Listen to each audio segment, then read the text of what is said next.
مسیح یسوع کے عظیم جلالی اور فتح مند نام میں آپ سبوں کی سلامتی ہو۔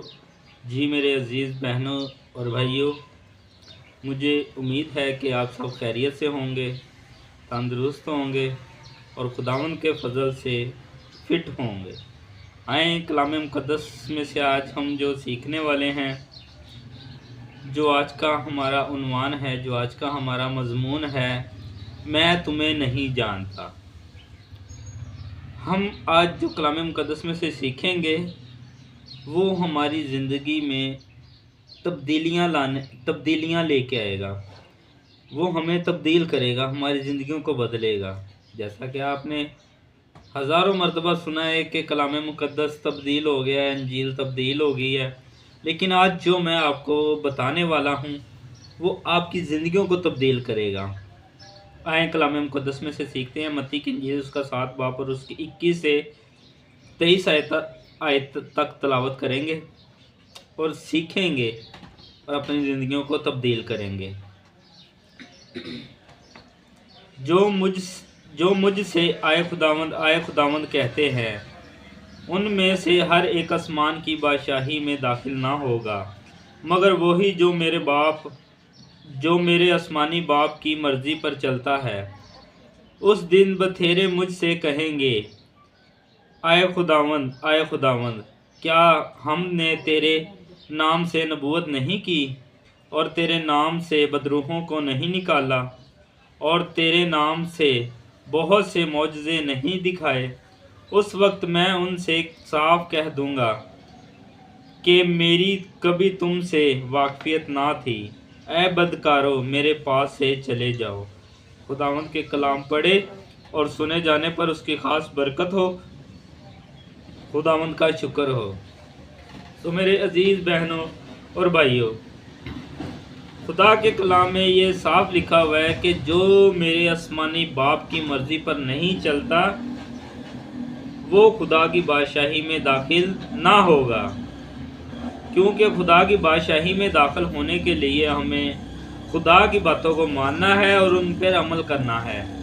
جیسا کہ موسیٰ کی شریعت میں لکھا ہوا تھا 10 احکام، تو ہمیں سب سے پہلے ان کو پڑھنا ہے اور اس پہ عمل کرنا ہے جو یسوع مسیح نے آسمانی باپ کا حکم دیا ہے کہ جس نے میرے باپ کی نہیں مانی وہ آسمان کی بادشاہی میں داخل نہ ہوگا۔ تو جو میرے عزیز بہنوں اور بھائیوں، ہمیں آسمانی باپ کی ماننی ہے اور اس کے بیٹے کی ماننی ہے، اس کی باتوں پر عمل کرنا ہے۔ جو ہمیں موسیٰ کی شریعت میں ملتا تھا کہ ہمیں آسمانی باپ کی کون سی باتیں ماننی ہیں، وہ ہے خدا کے 10 احکام جو موسیٰ کی شریعت پر نازل ہوئے اور وہ ہم پہ لاگو ہوئے۔ ہم نے ان پر عمل کرنا ہے اور ان کو ماننا ہے۔ اس کے بعد ہمیں خدا یہ بتاتا ہے کہ یسوع مسیح آئے دنیا میں اور انہوں نے آ کے اپنی تعلیم دی اور انہوں نے ہمیں یہ دوبارہ پھر بتایا کہ جو میرے باپ کی مرضی پر نہیں چلتا وہ آسمان کی بادشاہی میں داخل نہ ہوگا۔ اسی طرح ہمیں لوکا کی انجیل میں بھی ملتا ہے۔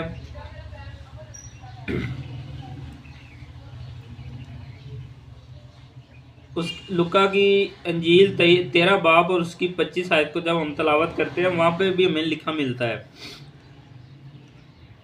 جب گھر کا مالک اٹھ کر دروازہ بند کر چکا ہو اور تم باہر کھڑے دروازہ کھٹکھٹا کر یہ کہنا شروع کرو گے، اے خداوند ہمارے لیے کھول دے، اور وہ جواب دے گا کہ میں تم کو نہیں جانتا کہ کہاں کے ہو۔ خداوند کے کلام پڑھے اور سنے جانے پر اس کی خاص برکت ہو۔ خدا نے صاف الفاظ میں یہ واضح کر دیا ہے کہ خدا کہہ دے گا کہ میں تمہیں نہیں جانتا۔ جب ہم اس کی مرضی پر نہیں چلیں گے، اس کی مرضی کو نہیں مانیں گے، نافرمان بنیں گے، بد کردار بنیں گے، تو خدا ہماری نہیں سنے گا۔ ہمیں یسوع مسیح کی ہر اس بات کو ماننا ہے، ہر اس بات کو سننا ہے، ہر اس بات پہ عمل کرنا ہے جو وہ ہمیں بتا کے جا چکے ہیں، کیونکہ وقت نزدیک ہے، وہ دوبارہ پھر آئیں گے۔ ہمیں تیاری کرنی ہے تاکہ ہم ہوا میں اٹھ کر اس کا استقبال کر سکیں، ہم خدا کی مرضی کو مان سکیں اور اس پر عمل کر سکیں۔ خداوند اس میسیج کے وسیلہ سے آپ کو بڑی برکت دے۔ God bless you. ہالےلویا۔